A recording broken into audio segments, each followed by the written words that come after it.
Hey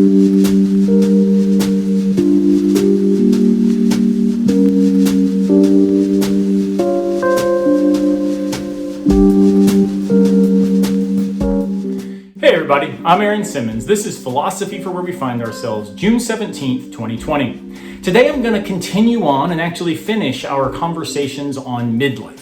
We've considered 3 reasons that midlife is tough, and we've looked at some philosophical resources for responding to them.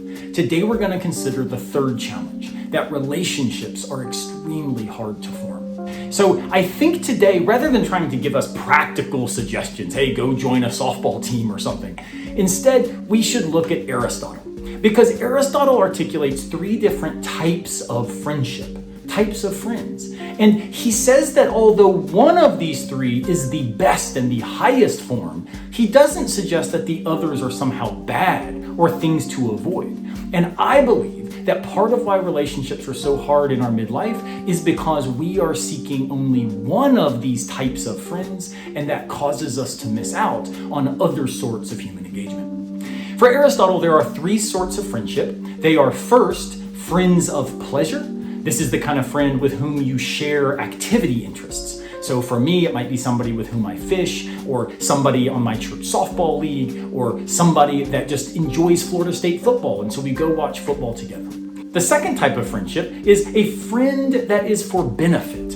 This is the idea that you have friends who are mutually beneficial. In other words, you do things and they do things that then contribute to each other in ways that are helpful for human existence. This might be a social relationship where you have some sort of civic engagement that you benefit each other in this social way. It also might be, for example, that you've got that friend who owns a truck and so is able to help you move in the new refrigerator. The 3rd type of friendship is what Aristotle calls the true friend. This is what I like to think of as the friend because of virtue. He's simply saying you have to be true friends with people who are similarly committed to the virtues that you take to define your own existence, to define your own life. This is where we have value overlap, where we enjoy each other because we bring out each other's best self. Now, I think when we're in our 20s, part of why friendships are so easy to form is because those first types, pleasure and benefit, are all over the place. Think about it. We have friends of pleasure in the fraternities or on the intramural team with us, but we also have friends of benefit. The friend who's just better at physics and so is able to help you do better in that class. Or the friend who has the beach house and so you've got a better idea now of what you're going to do during spring break. But those virtue friends, the true friends, those take time to develop. So often, those friends of pleasure and benefit eventually become true friends as we age. But it's hard when we age to find those true friends because now as we develop into ourselves and we start having other priorities in our lives, we're looking for those true friends. We're looking for virtue engagements, not just people to watch sports with. And in that shift, I think part of what happens is we miss the fact that it's those first 2 types of friendship that often have given rise to the virtue friends who now we consider among our very closest relationships.